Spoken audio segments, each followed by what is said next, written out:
Well, hello, creatives, community, and kind folks out there in the world. I am your dreaded DM, DBJ. Thank you for stopping by. Welcome to the channel, RPG with DBJ. Of course, I am your host, and here with a bunch of brilliant luminaries who will help me in this World Building Wednesday episode.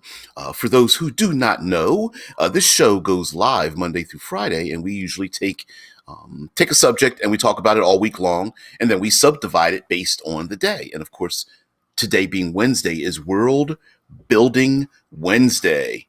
Um, so every once in a while, I'll bring up some randomized idea before the show goes live. Before we get into our current discussion of random encounters and world building with them, I was just making a comment about like I can't wait for movie theaters to open back up, and I was like, man, I want to see like big kaiju fight, right? Godzilla versus King Kong, and and Dead Man is like a 500-foot lizard versus 60-foot ape. Doesn't seem fair. If there's an image of them about to battle on the deck of an aircraft carrier, they finagled their sizes in some kind of way. So not really certain, not quite certain how they're doing that. Because you're right. You're like, wait a minute. I think Godzilla's like damn near like 5 times taller than most of the largest buildings. Yeah, I think they finagled their sizes to be similar in size.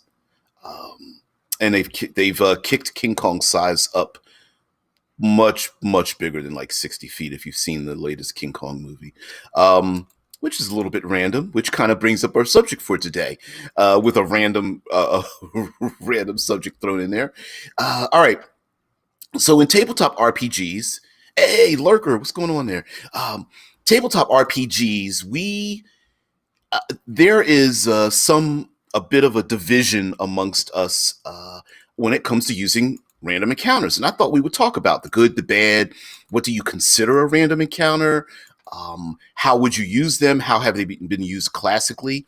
But today being World Building Wednesday, I thought we would talk about random encounters and building a world where the random encounter moniker is being used to shape that world. Now, today we're going to be a little bit meta, more so than we usually are when it comes to world building. Like, there's a whole if you go back into the archives, we world built with every single character class type.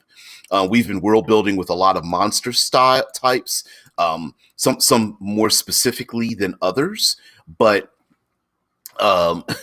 as far as random encounters happening, a lot of times we tend not to randomize our settings because we have a certain mindset set. And I thought, maybe let's just challenge ourselves. Let's back ourselves into a corner. Cameron says, what about literal world building? Like, the players could run into people building an aqueduct who need someone to help them deal with something attacking their camp. Not so specific, but yes, absolutely. Actually, it kind of, I think you're heading in a direction that I was thinking of. So we need some rules when it comes to world building. Usually our rule for world building on World Building Wednesday is like, oh hell, the world is built and shaped around the subject that we're talking about. So you can't, usually the rule means you can't avoid the thing that we're actually talking about that day, right? So if we're talking about, I don't know, firearms, you can't go, well, there's no reason to have firearms because there's magic. That kind of defeats the purpose. That's the whole point of it. I think our rule here is that we need to have major portions of our setting be random, even for ourselves as the creator of that setting. Now, the reason why I say this is going to be meta, the reason why things are random could be based on you. The three things that come to mind, the three biggest things that come to mind for me, as far as having a setting, but having like randomized things in it would be the first one is the most fantastical one, and that is the world has some sort of magical arcane chaos in it. The classic, like in the setting I'm running now, which is Dragon Grin. I didn't make Dragon Grin; it was made by the Absolute Tabletop guys. But there's something called the Bleak, and they're like bleak storms. And to the north, there's something called the Ever Bleak, and it's like a raging crimson. Electrified storm of pure chaos, right? And a lot of times when we have our post-apocalyptic worlds with fantasy and magic, the idea that like the gods are dead and the world's been thrown into chaos or something, something like that fits perfectly well with with random tables and random encounters, because you may not know what's happening, or the thinned membrane between worlds and random things poke their heads into our world. You could very easily have some kind of randomized or random encounters in the world because your world is built around something randomly happening. Um, um, Rickard says, as the resident dissenter, when it comes to random encounter tables, I will go in the other direction. The exercise of making a random encounter table will build different regions in your world. I can't agree more, because of course, rewinding just a little bit, don't bother using a random encounter table that has nothing to do with your world, right? If you are world building and you're writing things down as, say, bullet points, and you're like, you know what, to the north, let's go classically, right? Like, to the north, it's cold. What are some random things that might happen in the north? Let's see. Blizzards, cold weather, avalanches. Let's throw some monsters in there. Winter wolves, yetis. Let's throw some people in there. Viking-like culture or something, if you want to go stereotypical. Inuit style culture. I don't know of any other cultures off the top of my head that live in the frozen Arctic waste, right? But you could start listing these things down. Maybe there's some locations, an abandoned camp, the site of something where it looks like there was one or more things were killed in the waste. Maybe frozen lakes or something, right? You could throw them down. So thank you there, Cameron. Yeah, Slavic culture, right? And then you throw that down in there in your random table, and then when the player characters go up north, you don't have anything particularly planned, but everything in your random table, which were basically bullet points, could be there. Random Yetis, sure, why not? You already know what they are and why they're there. Roll on a table, you meet yet one of the 5 Viking tribes you've created for your world. You didn't pre-plan it, but you have all the information on your 5 or 6 Viking tribes. If they meet one of them, you're prepared, right? But you haven't set in stone what's going on, especially maybe the world has a lot of nomadic cultures in it, and so there is no specificity to it, and you're in your world, it is random even for you as the dungeon master, although you are completely familiar with those aspects you put into it. Um, Rickard says if you throw in magical flash ice storm, you now have something to world build and flesh out. Like, why does the storm happen? Yep. How is it magical? How does it work? What are the locals' takes on it? Exactly. I mean, if you're going to throw something like you said, magical, or throw some weird monolith or temple, or heck, a scene of a murder or some kind of violent activity with blood and bones and things. Well, the question is, why is it there? Why did it happen? Like you said, maybe the player characters are completely thrown off, but the locals are adapted to it. Much like in our real life, I have one word for snow. It's called snow. I might substitute in the word slush for the wet stuff. I might substitute the word in powder for the light stuff, but I don't have too many words for it. go to talk to some Inuit cultures, and they've got like, I don't know, sleet. Yeah, sleet's a good one. Um, but if you're talking like 30 plus words to describe what snow looks like, that's pretty different, right? So yeah, well, why not? Now, the so my first for world building with random encounters is you build your world, you just add a randomizer on top of it. It's an overlay, much like Rickard and I are arguing about. Well developed encounters are probably your best bet instead of like having 30 seconds to think about it. But I think you can still randomly determine the pre-planned or pre-developed encounters you have in your world, since we are talking about world building with random encounters, right? You could pre-build and then attach numbers to it and go, I don't know what the PCs are going to encounter this time, but roll. They're on the open seas in a giant archipelago. Let's roll to see if they meet a storm or pirates or privateers or a kraken or something. Right now, the second part of it of a randomization might be political, and this one is a little bit more takes a little bit more intricacy. It's a little bit more cerebral, but maybe there's a lot of upheaval in the worlds that are going on, right? Um, oh, thanks. Ricker says, just to clarify, a random table of already fleshed out and customized encounters equals equals love, right? Exactly, right? It's the best of both worlds, at least this week. Right? I mean, because that way, not only are you surprised about what's going to happen, but you also look like a cool ass dude at the table when the player characters are like, "Did you randomly roll that up?" And you shake your head. You're like, "I sure did," even though you gave it a couple of weeks thought beforehand, right? Um, oh man! Oh, thanks, Dead Man. Dead Man puts into the Discord like, how many words for snow? We've got 40. Check out this list. Yeah, in the Discord. For those who don't know, the show is simulcast on Twitch, YouTube, and our Discord server. We go live, and you can pop into our Discord server, join in, slide down to the bottom to the boiler room. That's where all the cool kids hang out.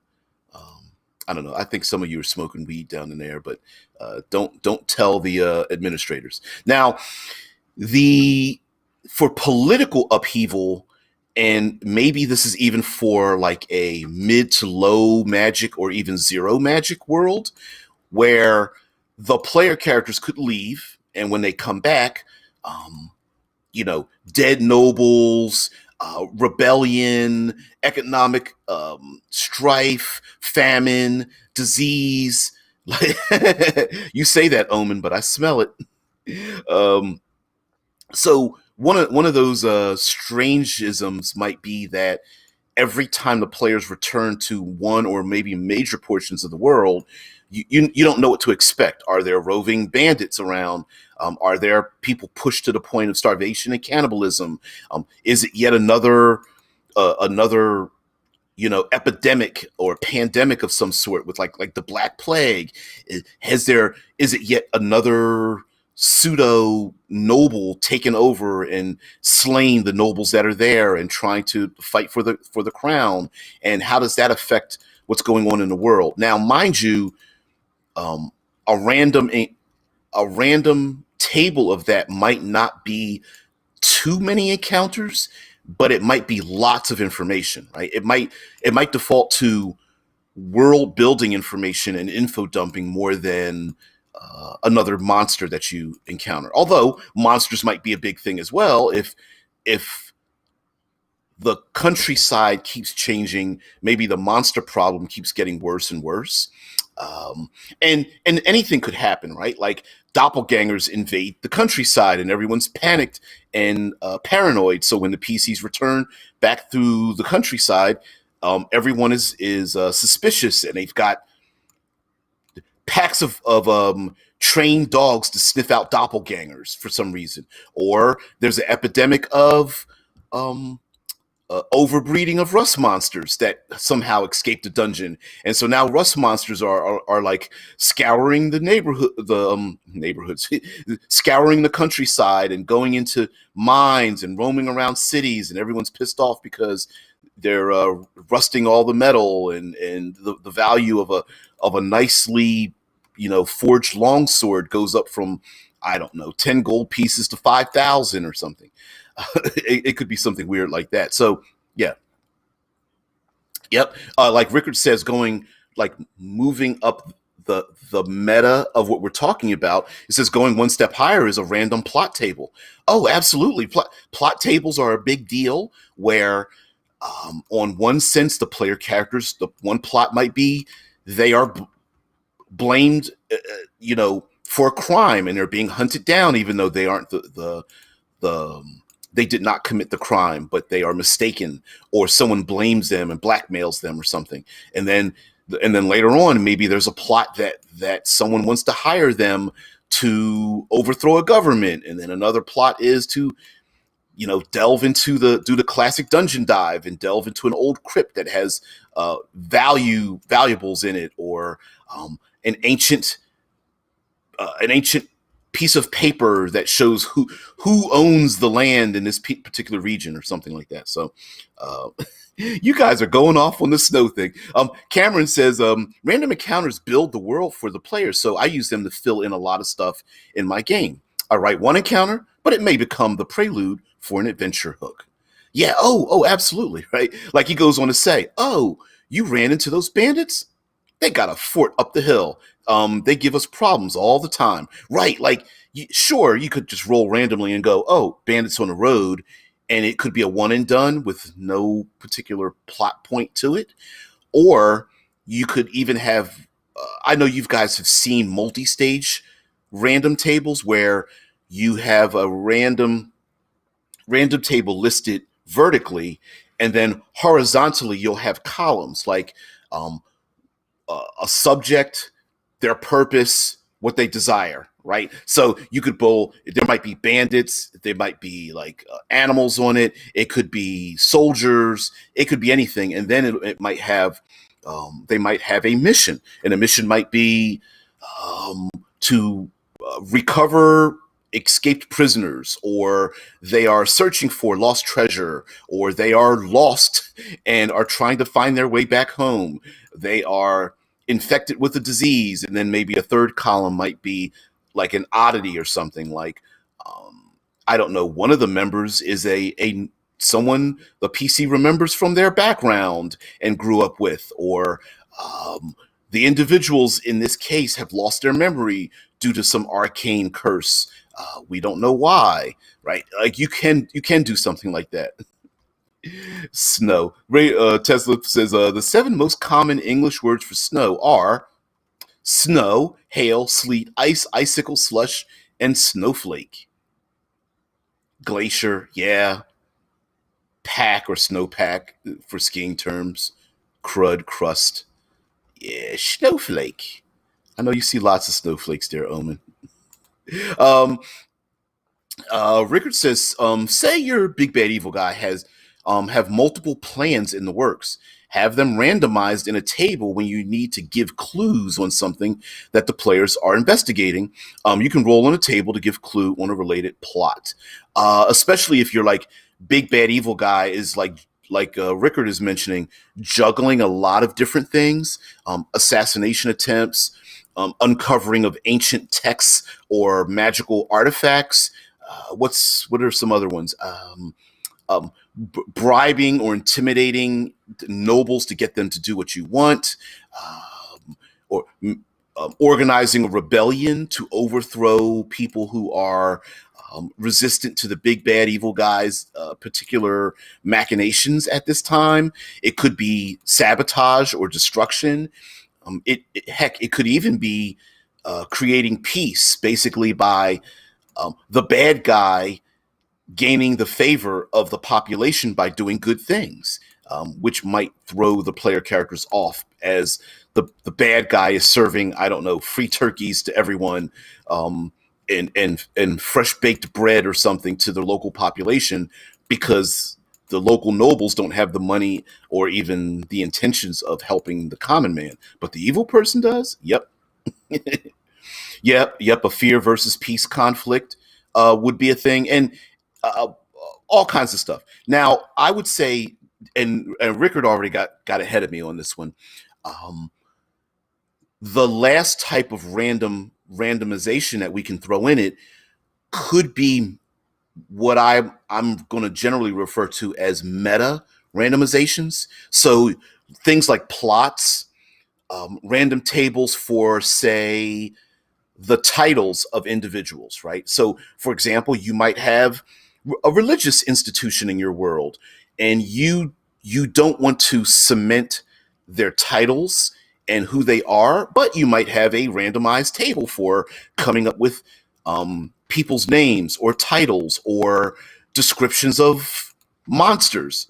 You could, like, for example, in a recent game that I was doing, there was the players came upon Chimera, the dragon, goat, lion-headed monster. Well, you could make a random table of, well, it's not a lion, it's a feline. What kind of random feline is it? Is it a black panther? Is it a leopard or a jaguar? A lion, an ocelot, or something, right? Maybe the dragon's head changes from like white to red to blue to bronze or purple or something. The ram's head could be some other kind of like ram or ram, bull, bison, goat, unicorn, whatever, right? So maybe there are these other meta tables that flesh out things in the world, but aren't necessarily encounters. I mentioned before, titles, random a random table for a description of the people and their culture. So it could be their dress, it could be what the people are doing in a specific section of your world that is well developed but just random. So maybe people gather together in a town square and light a big bonfire or something, and maybe it's very common for them. Maybe people are they honor avians, so they wear lots of feathers and in their clothing and use like a lot of iconography that deals with certain types of birds, and maybe each bird represents like a clan or a job function or something. Job function is another one. You come into a random city. I look for a blacksmith. I've got roll on random table. Nope, no blacksmith here, but they do have these other people. Maybe entertainment is another one. So you could list bullet points for what people should be doing. I'll go back to the Viking culture, of which there are one or more individuals associated with the show that have far more knowledge about Viking culture than me. I'm sure they could list a dozen or more traits that would randomly determine what a Viking culture would be different than, say, for me, where I would maybe describe something like Black American culture, right? So that could be like, hey, I've got 12 traits that are like a culture in my world. I'm going to roll on a table 3 times, right? Rickard says an example for, as an example from last comment, Big Bad Evil Guy, the BBEG, is trying to destabilize a kingdom. And one of the ways is mustering up a goblin army. While the players are dealing with the goblins, they search the boss for any papers and clues. You go, oh, shit. Of course they should have a clue, right? Because in your mind, you're like, wow, the PCs did this thing. I forgot to add a clue. So of course there's a clue. So Rickard goes on to say, so you roll on the plot table, and the dice selects for the BBEG, make a plague plan, right?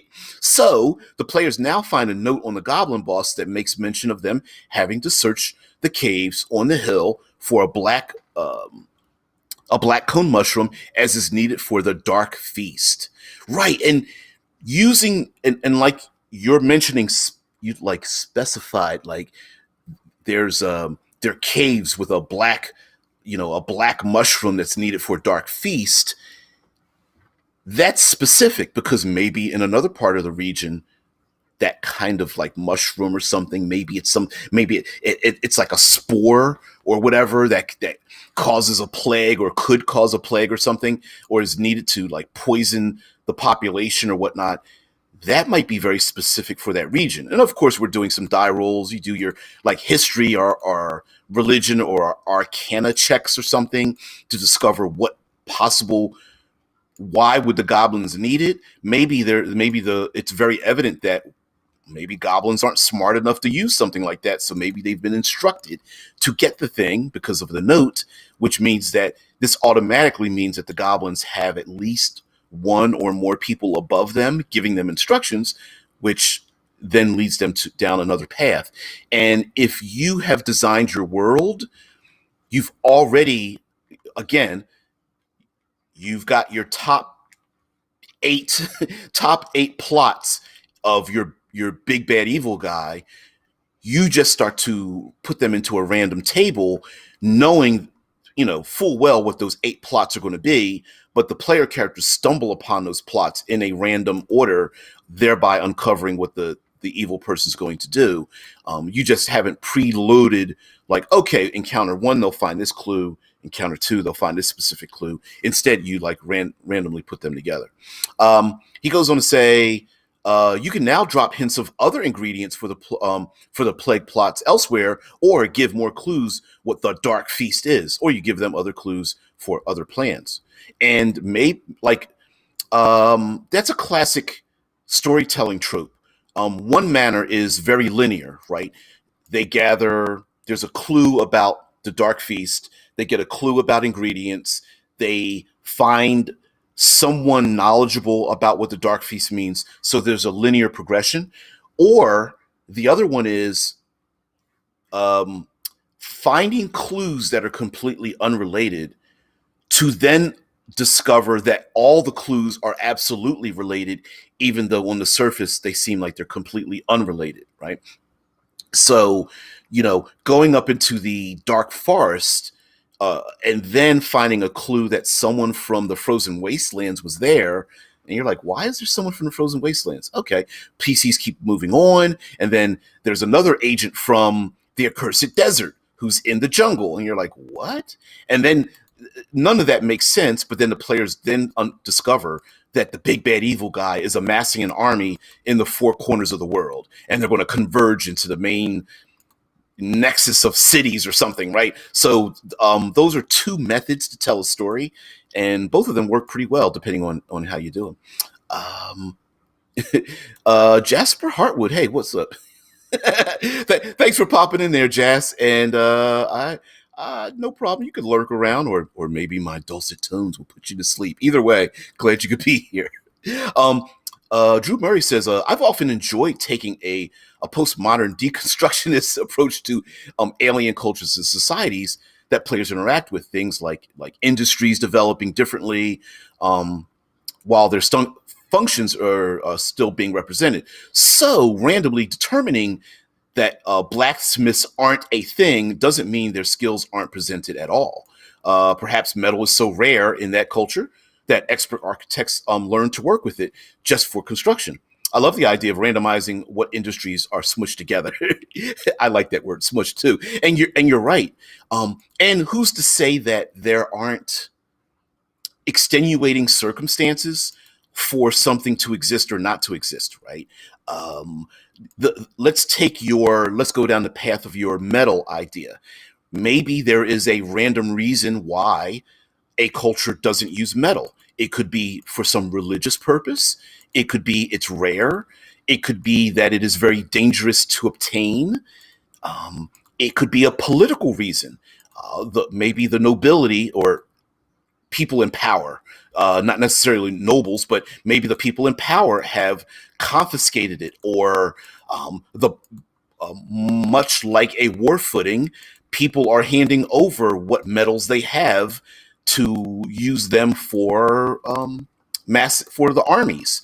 They're handing those things over. It could be something magical and arcane.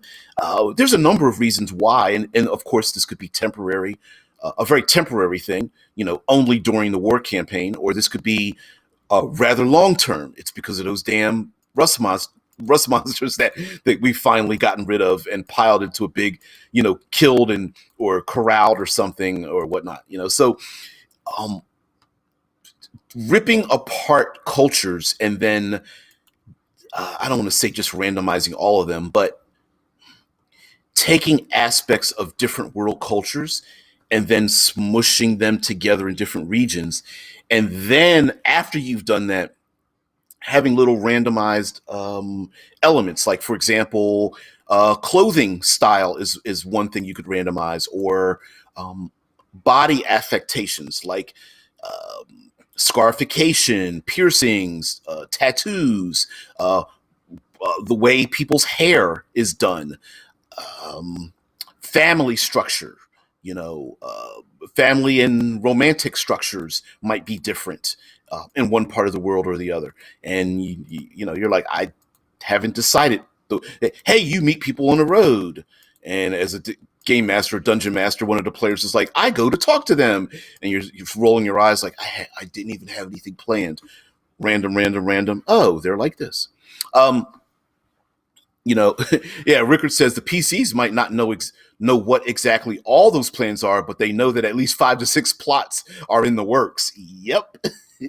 Yep. Maybe the evil lich, the ancient dragon, and the pit fiend, while seemingly working separately, they could all be working together, right? Deadman says, or use the conspiracy theorist trope from many movies with disjointed plot points all pointing to the big bad evil guy. Oh, hell's yes. Hell's yes. Heck, you could even do a conspiracy theory table. I know DCC. Why did my brain just fart on the role playing game DCC? Anyway, the DCC game and many classic modules used to have or still have rumor tables in the beginning of them, which is another randomization. So rumor tables are another way for rumor slash talking points. So, for example, player characters go to a random. They visit a portion of your world, go to the social nexus of that particular location, the classic tavern, although tavern doesn't need to be tavern, right? Randomization, okay? Um, they go to the social nexus of that particular region. They start talking with people. What are they talking about? Well, roll a d8 on your d8 table, on your 8 talking points, and they're talking about politics. They're talking about monster incursions. They're talking about someone found a huge cache of gold, or someone desecrated the local crypts or something, or there's a famine going on, right? So rumor tables are a great way to create like plot points and give a motivation to the local population when the player characters are not there. If everyone's battening down the hatches because winter is coming soon, that's a good plot point when the player characters are just wandering around the table, around the city, going doo doo doo doo doo. When thank you, Dungeon Crawl Classics. Why did my brain? I know you guys smelt it. Hoof hearted ice melted. Um, yeah. Rickard says, yeah, the more plots they find, the clearer it is that the common denominator is the big bad evil guy. I have that Dungeon Crawl Classic module right there that you posted there, Dead Man. Thank you. Omen says, bringing up something, says maybe, you know, he says some prince died because of a metal weapon, and the king, driven mad, decides to outlaw all metal. It's crazy, but crazier things have happened. Oh, yes, they have. Yes, they have. Heck, it could even be you can have random tables for festivals, random tables for meals and drinks. Let's say the player characters go to the local tavern. What are they serving at the tavern? Tea, all kinds of tea. You can pick any tea you want, and your dwarf in the party is like, do they serve alcohol? No, they drink tea. Alcohol is banned. It is socially unacceptable due to history or religion or um, social graces or something. Heck, Omen brings up a prince was killed with a metal weapon. Maybe the local population was so enamored by this individual that they willingly give up their metal items and weapons because out of loyalty or maybe out of fear or awe or respect or something. So there are many reasons why something like that would be possible, and randomizing them could be a way to develop something in your world. Now I'm going to talk about something, another trick you can do when world building, and why randomization might actually help you world build. Um, Jasper says, I always have name tables. Yeah, for NPCs, towns, etc. Otherwise, everyone is named Bob. Listen, the greatest thing the internet has ever given us for tabletop RPGs are random name generators, right? Because every guaranteed a player is going to want to talk to that rando person that you happen to insert, and you're struggling to keep your eyes from rolling. Like, oh shit, I'd have zero. What do they look like? What are they about? Hey, my PC's going to go talk to the rando person we're passing on the road. And what do? Pull out the dice, start randomly rolling. But like Rickard is pointing out, if you pre-plan it, you're going to have a better interaction integrating it into your world. But why not use the best of both worlds? Create your culture and your people and their common names. Like what's a yeah, Mike Gould says Xanathar's has a great set of names in the back. I believe they even have a list of cultural names. Or you can do something known as a naming convention. Like, here's a naming convention. Everyone's name is spelled exactly the same way, whether you spell it forwards or backwards. So, uh, like, um, like, I'll rip off of Xanathar's. Maybe someone's name is Xanax. So there's Xanax, like the drug. Anyway, maybe everyone's name is that way. It's just spelled the same way, forwards or backwards. We have naming conventions for various peoples around the world. Let's take probably Greek or Roman, where you have IOUS at the ends of people's names, like Gladius and Thaddeus and Coryllius or something, right? That's like I said, I'm pulling it out of my ass, but you can have naming conventions for different parts of your world. Thereby, when a player meets a person with that name, they automatically register, oh, they are from this portion of that part of the world. Someone could rip something from local indigenous peoples here in the States, where my last name is Raven Fire. My last name is Horse Rider. My last name is River Walker, right? That's a type of naming styled convention. And they don't need to be necessarily, like Drew mentioned, ripping apart cultures. You don't have to attach a indigenous peoples and make that their name. You could just separate the two and place it somewhere else, and I think that's great world building. And heck, you may not even know ahead of time. You decide to make your random tables. Now Rickard says a quick point about NPC tables: add nationality and faction to it. Just looks and demeanors are great, but it world builds a lot more to run into people from various areas of your world.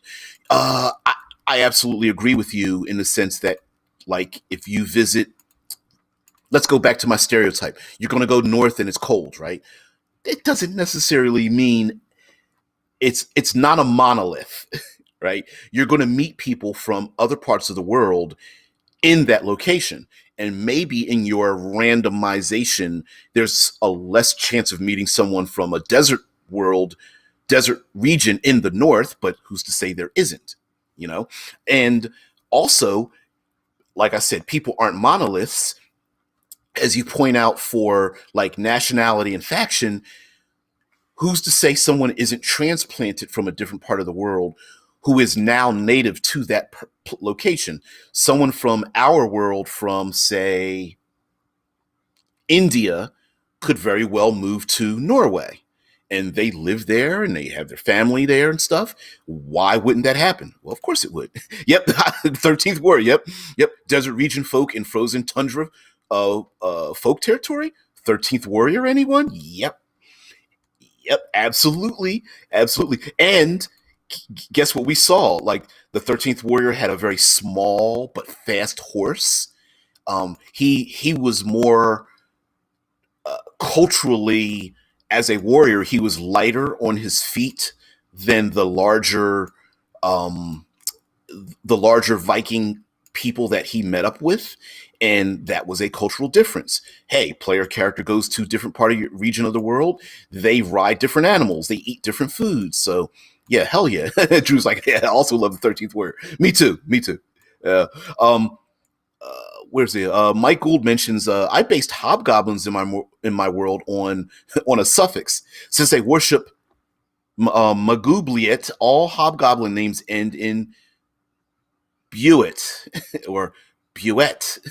I then based the rest on Chinese. An example is okay, I'm gonna Tai Sheng Bayet. Oh, Taisheng Bayet. I like that. I'm liking that. Yep.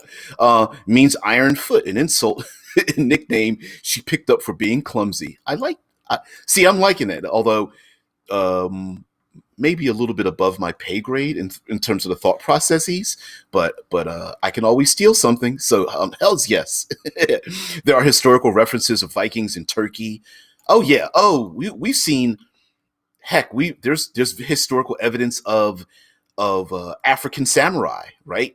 And while these cultural clashings might seem like one-offs, it may also again give a clue to your players that they are not the only people in the world to travel the world.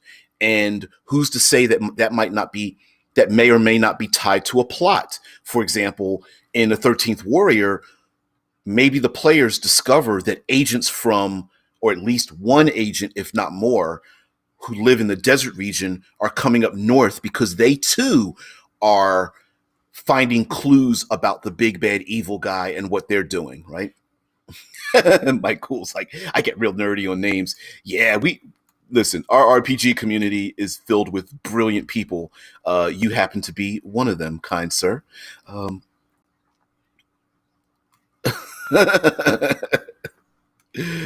oh man. Tesla puts in a quote. It's like, in a group consisting of Sithis, Travak, Anastrania, and Chiron, the human fighter named Bob sticks out, especially when he's identical. When a human fighter named Bob the Second sticks out, especially when he's identical to Bob the First, who was killed by kobolds. Taken from fourth edition, Dungeon Master's Guide, Dungeons and Dragons. Yeah, yeah. Sometimes we can get a little ridiculous with some of the names, though. Um, now, Drew's like, nerds in my RPG community. All right, I apologize for being offensive. I meant geek. Sorry about that. Yeah, Cameron's like, Vikings came all the way to Canada too. They sure did. Sure did. And uh, didn't it wasn't there like a land bridge or ice bridge that connected various parts of our world as well, which is another clue as to how the world has been shaped and cultures have been shaped. But I'm going to also offer this randomization world building element. All right. If you want to, no problem, Rickard. Yeah, and I'll be there as well. But I will say, talking about posting something in a Discord, which all of you guys can, because if you are in the YouTube or Twitch chat, of course you understand that there's a restriction on what you can post there. But the Discord, you can post videos, and there's no word limit, things like that. Yeah, Jasper's like, nerd, geek, I prefer intelligent. Yeah, most RPG conventions probably have the largest per capita IQ, highest IQs collectively put together in one place than most other conventions. Maybe science fiction. I'll give them that, and some of those tech conventions and stuff. But yeah, yeah. Now, one of two things I think are excellent when world building, especially if you guys plan on producing material for consumption for the public. If you actually want to sell a book, two of the things that I think are underutilized but make your product better is unreliable narrators and randomizing elements of your world so that someone like me as a consumer can build my world based on your material. So for very short, so the small part of this, because we can talk about unreliable narrators some other time, but an unreliable narrator is a person who you can write a book, but instead of writing a book like an encyclopedia, it's written from the point of view of a person who has gone through those things. So another way of thinking about this is a world primer for your setting could have one, or each chapter could even have a number of individuals who are telling me, the consumer, what the world is like. And so why it's good is because an unreliable narrator means that that person could get things wrong, or they are shaping an interaction based on their own experiences so that my world, if I choose to change something, could be different than your world when you buy the same book and we're both right. Right. Augustin Rodriguez says, yes, make the world greater than the material present. Oh, absolutely. Because an example for an unreliable narrator would be an unreliable narrator says something to the extent of the Council of Seven are draconian in their laws, and they don't allow us to walk freely in the streets, and they're constantly taxing us, right? Well, maybe it's because that person is, oh, I don't know, antisocial. Maybe they are rebellious. The narrator is rebellious in their nature, so that in my world, maybe the Council of Seven isn't really that draconian. It was just that that narrator has a particular opinion because maybe they violated enough rules that they're being overtaxed and the authorities are constantly watching them, right? So it also means that when someone changes, air quotes, changes something in the canon, they're never wrong, because essentially the information given was probably wrong in the first place. So when I change something in Forgotten Realms, yep, Dead Man says an unreliable narrator would be like the narrator from the Eclipse Phase books.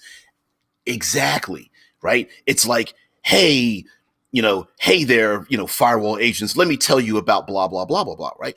And there's maybe they're coming from their profession, their background, the maybe it's coming from a voice of trauma, or coming from a voice of prestige and power, or coming from the point of view of being downtrodden and lower class or something. So people's opinions will change based on their interactions and their family. And so by writing a book with an unreliable narrator, the information is already being filtered in a way that you may or may not agree with, so that I get to change that information without being wrong. Um, Michael says making a world completely static destroys creativity. I agree. History will have different contexts depending on the culture too. Gods might have different names depending on the culture that worships it. You also listen.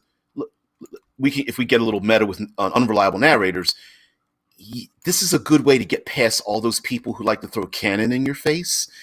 How many people have gotten into flame wars online about the canon of Star Wars, the canon of Lord of the Rings, Star Trek, Game of Thrones, and all these other kind of things, right? Even which is kind of funny. Even Game of Thrones has unreliable narrators, and people still argue about that. But right, it's written from the point of view of the individuals. Yeah, Star Wars canon is a mess anyway, right?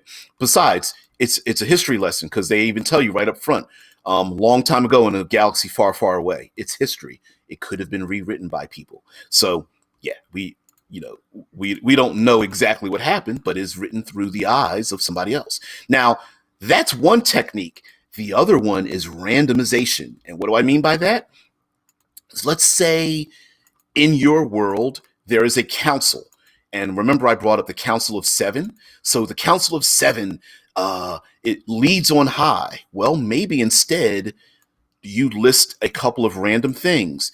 Maybe it is instead of the Council of Seven, they are led by a council, but you put down Council of Seven.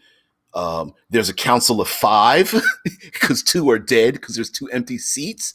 Maybe the council of seven is picked by, they go on a religious pilgrimage and they are assigned to their positions, or maybe there is an arcane battle that they have to go through, and if they survive the seven arcane tasks, they are then appointed to become a member of the Council of Seven, or the Council of Seven only remains in that point for 7 years at a time. And if they are on that council for 7 years, after seventh year, they pick someone to take their spot, right? Each of those things could actually all happen at the same time, or they could all be different. And so you could randomly have a table that goes, this region is controlled by a council. Here's a random table of details concerning how the government is run, right?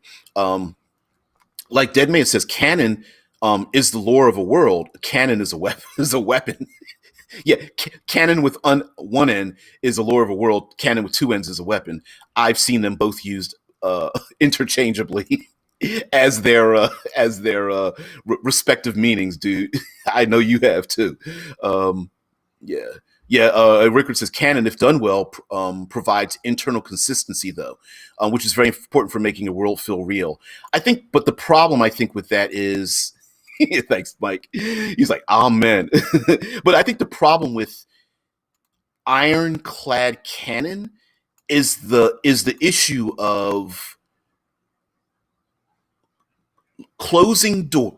Excuse me, closing doors for creativity, because otherwise, I would suggest writing a book, right? If you want to sell your setting to other people, the thing is that you want them to, it's not the information, it's the impression of the information, right? So the idea that I have an idea that a council controls this part of the world, and I want people to understand that a council is a part of the government. It may not really matter if there's a council of seven or nine or two, or how long they hold that position, right? I can let rando people who buy the book decide on their own, but maybe the core essential value is that there is a council in the first place. The rest of it doesn't matter. An example would be, there is a barbarian tribe. Does it really matter what weapons they use? No. In my world, they use battle axes. In another world, they use two-handed swords. In another time, they use spears. Right? Does it really matter that we're going to have an argument over what kind of weapons they use? No. But if I decide they're using battle axes, and the whole point is that the barbarian horde is ravaging the countryside, then maybe that's the core essential value you hold on to. The rest of the stuff might just be, it's just fluff, right? They love the color blue versus the color purple or red or yellow, right? Does the color of a religious organization's robes matter? Probably not. So you might want to randomize that, but the fact that they wear robes and your station is based on the color of your robes might be important, you know. So I would just say hold on to the now, Rickard says a counter argument are meta plots, and another counter argument is expectations. Well, yes, and that's where I think the holding on to the core essential value might be the thing, right? If the council members are paranoid and they're constantly sending out spies, that might be the meta plot. The fact that the council has 5 members versus 7 members might not be very important, and so it allows us as creators to find our place in the meta, which is why I said my two favorite things are random elements I can pick to make the world my own, and unreliable narrators so that the world can be reshaped. Otherwise, what happens is you could exclude people from your setting if it's too ironclad, which is why I have zero interest in the history of Forgotten Realms because there's so much of it, and I I psychologically feel like there's no space for me to make my own stories. Whereas if it was more open, I could see that, you know. Michael says sometimes it's more important to make the reader or consumer to ask the right questions than seek the right answers. Ooh, I like that. I'll make a T-shirt. Yes, you are absolutely correct. Right, like the question might be an example would be why are the nobles so paranoid, locked away in their castle? To ask the question of why rather than giving the answer as to why they are paranoid. Right? Maybe the question is the nobles are paranoid. Here are 10 random reasons why they're so paranoid and why they're so draconian and locking themselves away in their castle. You know, Drew says says cognitive dissonance cannot be overlooked. You know, quote, there is no problem in our country is often said by people just before or during riots and revolutions. Yeah, there's a lot of that. Uh, I will point out a technique which is why I'm playing in the setting a Dead Man's Guide to Dragon Grin. They specifically noted things.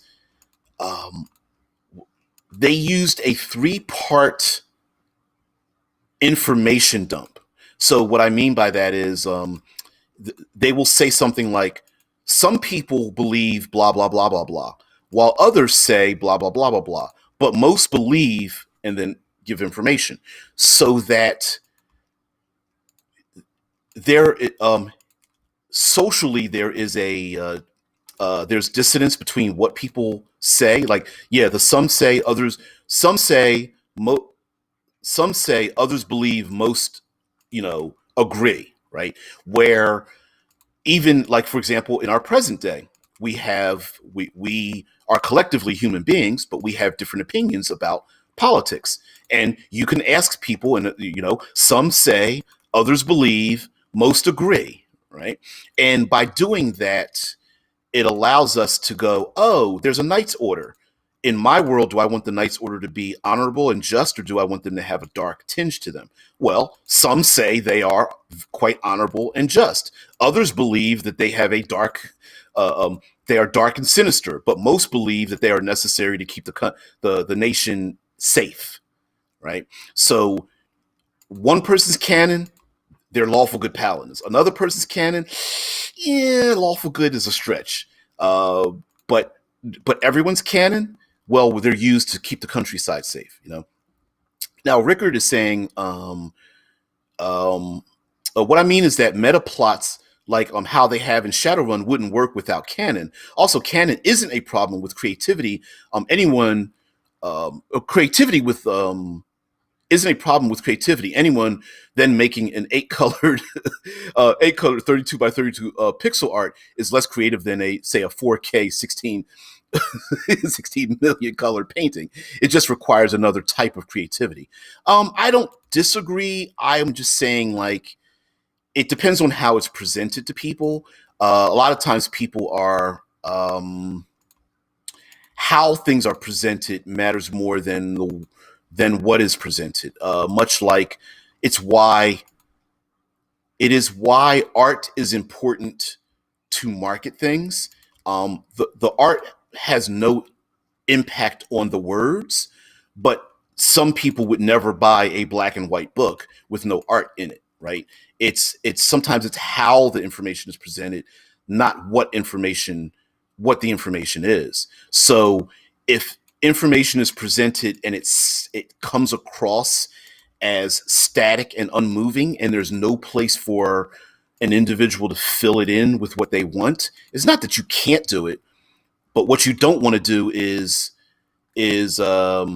get into an issue where you say, "Hey, I'm going to play in Middle Earth, and Sauron isn't dead, right? The One Ring hasn't been destroyed, but this takes place afterwards, and the person goes, well, that doesn't make any sense, and blah blah blah, and the riders of Rohan, it doesn't make sense that they're riding on elephants or giant lizards or something, and one person's like, well, yeah, but in my world they are, and you don't want to have those conflicts. But if a game presents that information as, oh, the riders of Rohan are mounted riders, here are 6 random mounts that they ride on, then maybe that person feels like, oh, well, oh, these are mounted rider people. Wouldn't it be cool if they rode on the back of kangaroos or something, right? That kind of thing. So anyway, blah, blah, blah, blah. Mike Gould says, if the narrative is done in a conversational way, the narrator speaks to the reader. They could be conversations around a fire or tavern. Yep. Yes, the perspectives from each culture. Oh, talk about Shadowrun. Perspectives of each culture, Shadowrun become more important. Shadowrun's got a dense canon to it as well, which boggles my mind. It's got a meta to it. What else? The original White Wolf games. Well, actually, first and second edition of the White Wolf games, they had a huge meta plot as well, where you had a lot of like information stacked on one another that was somewhat unreliable. But yeah, because remember, there's people in our own community that cherish the concept of absorbing all of the information they can, and they want to be rewarded for that. So there is a part of our community that values the complete absorption of canon, and so so you can't forget that as well. Rickard says, um, it says we also need to remember, like you and me are also world builders, from what I gather. So using pre-made settings isn't for us to begin with. I agree with that too. The appeal of playing in Middle Earth or Forgotten Realms, etc., for many is that they get to play in a setting they know. I cannot disagree with you more. I mean, I cannot agree with you more on that. Yes, you are absolutely correct. Middle Earth, Forgotten Realms, Star Wars, Star Trek. What are some side ones? Westeros, Song of Ice and Fire. There's a ton of them where there's so much canon built up. The goal actually is to play in a world where the canon has been set. So I have to agree with you that yes, there is a portion of our community, a large portion of our community that is very much like that. Heck, comic books, Marvel, DC, yeah, that's a big thing as well. Yep. Yeah. Yeah, Rickard says for that to work, canon is essential. But like Tesla brings up, it for me, where although it says less of a sudden info dump, it depends, right? Like it's a cross between the person who knows very little about Middle Earth and wants to play in it. You might get to the point where like some players are like, do I really have to read 12 books and your 200-page wiki page to play in this world, or can I just make a character and whatnot? Or does a role-playing session become half role play, half I need to correct you on what you got wrong about the world, right? So I guess I've just been burned a lot by that. So I'm the unreliable narrator who's speaking through the voice of someone who has had canon used as a canon against me, as opposed to having a good reaction to it. So I guess I am my own example. Yeah, like Deadman says, comic book canon changes with the various universes, which cracks me up because so many comic book readers are like, why did you change it from the comic books? And you're like, because the comic books changed it from the comic books. Get a grip, right? Yeah. But like Mike Gould says, comic book canon changes like the wind. Comic books should be called retcons at this point. They absolutely are. Which cracks me up when people get outraged when it's like, in the movie they changed the canon. I can't believe they changed it. And you're shaking your head like they always change the canon in the comic books. So why wouldn't they change it in the movie? They didn't change anything. Technically, they actually just adapted it because it's always changed. So it's kind of weird, right? Like Rickard says, the thing is, the same people will also treat all the info of your homebrew setting with the same reverence in canon, so to speak. Which I think is a weirdism, especially when it, it's weird for that to be a thing, even when you go out of your way to tell people that that the information presented is unreliable. I bring up George R. R. Martin's Song of Ice and Fire, right? He wrote those books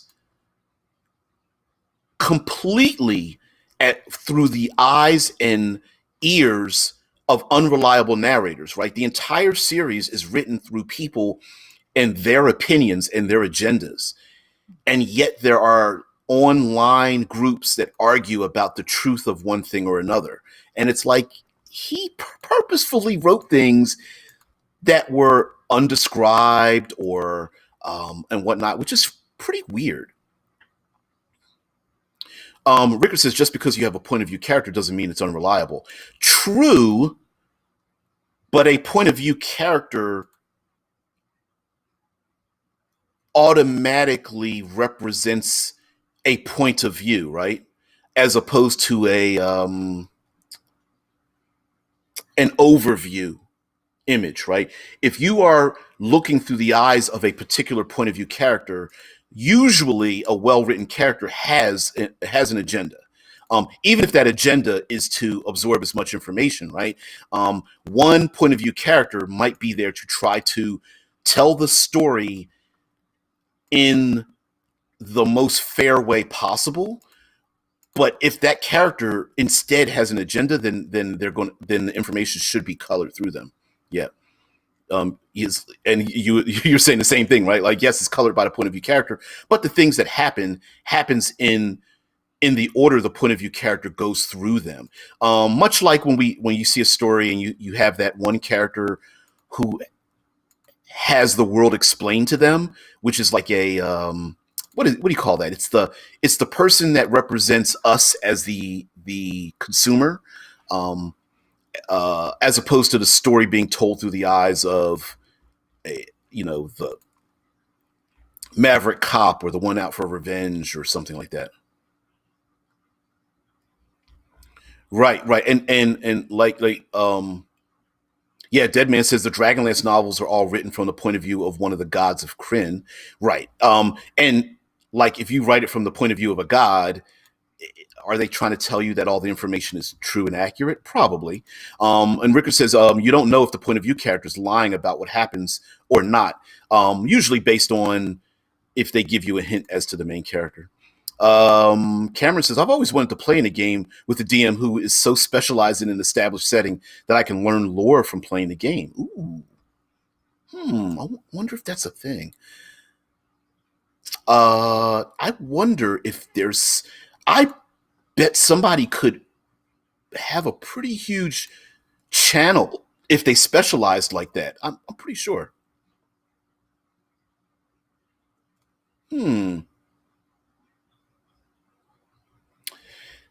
I don't know, Rickard. I don't know if I can say every point of view character equals an unreliable narrator, but I think it lends itself to that. Let's put it that way. Right. Oh, not equals. Okay. Yeah. I don't think it always represents that, but I think it lends itself to very easily make it that way. I think it's a tool. It's a toolkit, right? Do I pull out the hammer or the wrench? They both are really good at smashing things. Yeah. Yeah. Yep. Third person limiteds are reliable. Yep. Yeah. Yeah. Well, anyway, guys, I'm going far past my time here. Um, we can uh, we could get more into this. Maybe we'll have to talk about this for another week or something because I think I squirreled away our time here towards the end. So I want to thank you guys for being part there. Yeah, like Tesla brings up in the Deadland source books divided into three sections. Yeah, I mean it's a good technique. Like any tool, tools are things that are or maybe a better analogy would be spices.